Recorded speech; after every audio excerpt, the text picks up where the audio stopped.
Hi folks and welcome to CNB. I'm Siddharth Vinayak Partnkar. We have so much coming your way. You've already had a little glimpse of it at the start. You have seen these two bikes and you know what? We've been wanting to do this for some time now. Get some of the Triumph models in for you. Talk about them because the brand's been now in the market for a few months and it's starting to pick up some traction. So we decided to go with two different categories of bikes, and so which is why we have a classic and we also have something a little bit sportier, what of course Triumph likes to dub as a roadster. And so that's the Speed Triple and this one is the Thruxton. So we've got these two for you. Besides that, plenty more coming up as well. But you know what, we've got the bikes here, they're ready to go. Let's start off with these bikes, and joining me on that ride is Bala.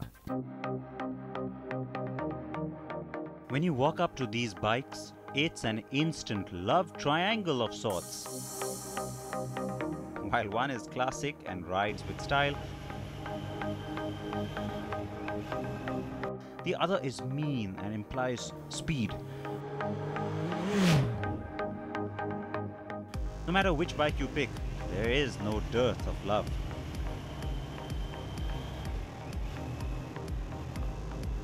From classics to roadsters to super sports, Triumph has managed to offer almost every kind of motorcycle to the Indian buyer.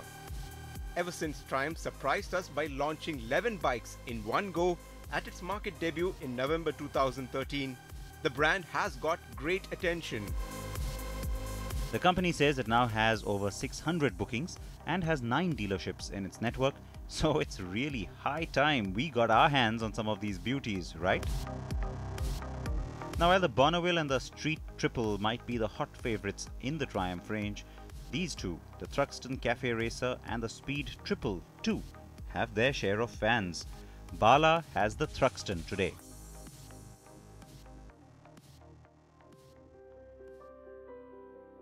So let's indeed start with the classic, shall we? Named after the high-speed British circuit where Triumph enjoyed great success in production racing, the Thruxton follows the tyre tracks of the legendary 1960s Thruxton T120R.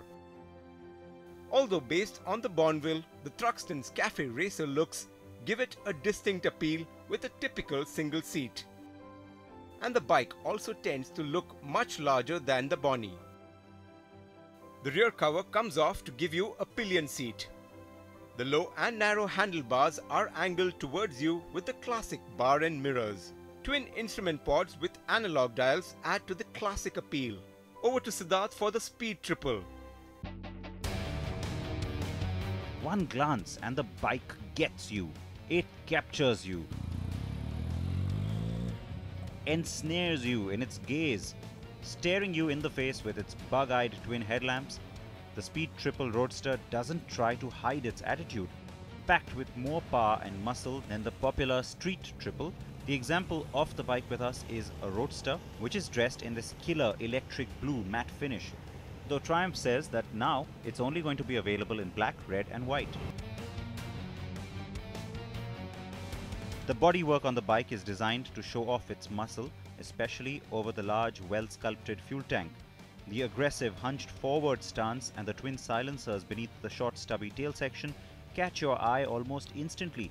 The instrumentation is part digital, part analog, and comes packed with programmable gear change lights, a lap timer, a trip computer and a fuel gauge. But that's not all. When you start to hit the higher revs, the blue LED light strip that lights up instantly on the panel, almost goading you to keep the performance quotient nice and high. Now the Cafe Racer styling is now familiar thanks largely to the Royal Enfield Continental GT that came out earlier last year, and now with this Thruxton you kind of get that similar kind of feel to it, especially with those bucket seats. So that kind of appeals to you, the old British kind of classic Triumph associated brand on the Thruxton. Very classic looks. In fact, Bala, when you think Triumph as a brand, for me anyway, and I know a lot of people in India, it just goes back to that whole heritage. And so when you think of the brand, you do think of bikes that look like that. You know, you want to see a little bit of chrome.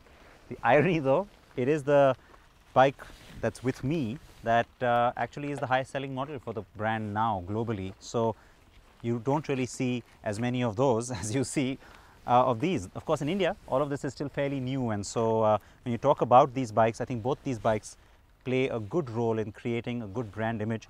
The Street Fighter looks though that you see on this particular model, Triumph was the first company to really go big on Street Fighter. Now I think pretty much every global brand, Bala, has one of those in their portfolio. Interesting color also. I mean, that one's really appealing, but this military kind of green feel to it with this nice little golden line in between kind of appeals and kind of is in line with the overall classic look that it has. But that matte blue is something that I've been eyeing for a while now. It is very sexy, and you're right, that green, very British, very nice. Having spent a lot of time on the Royal Enfield Continental GT, the riding stance on the Thruxton wasn't too unfamiliar. Fortunately, the forward lean over the tank to the handlebars, along with the placement of the foot pegs, make the riding stance less taxing on the arms. But I'm still not sure if long distance riding might be such a great idea on the Thruxton. The bike's simple tubular steel construction keeps it very steady even at low speeds despite its weight. With 41 mm forks and chrome rear adjustable shocks, the ride is firm and handles well in poor road conditions. But tight cornering isn't so easy, with the placement of the handlebars making it a tad difficult. The braking though inspires lots of confidence, with the front wheel fitted with a big 320 mm single disc on the 18-inch wheels and a disc on the 17-inch rear wheels as well. A similar engine to the Bonneville, the 865cc parallel twin on the Thruxton churns out 67 bhp and has 69 Nm of peak torque. The 5-speed gearbox is precise and the throttle response is smooth and predictable, and getting to 3-digit speeds doesn't take too much of an effort.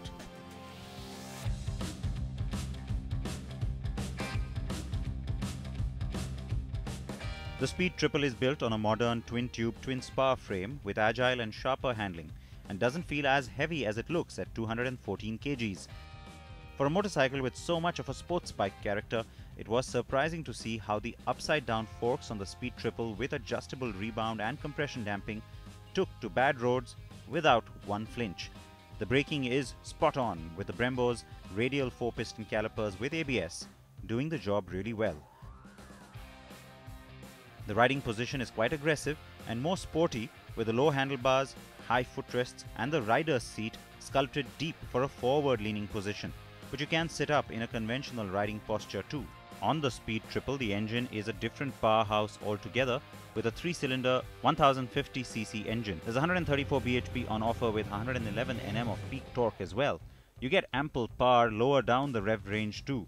The 6-speed gearbox is quick, and making the bike snarl is a finely tuned 3x2 exhaust, which also boosts the engine's torque. On the downside, the clutch lever is a bit hard and takes some getting used to, and the engine does generate quite a bit of heat in stop-go city traffic, so on a hot and humid summer day like this, that's not fun.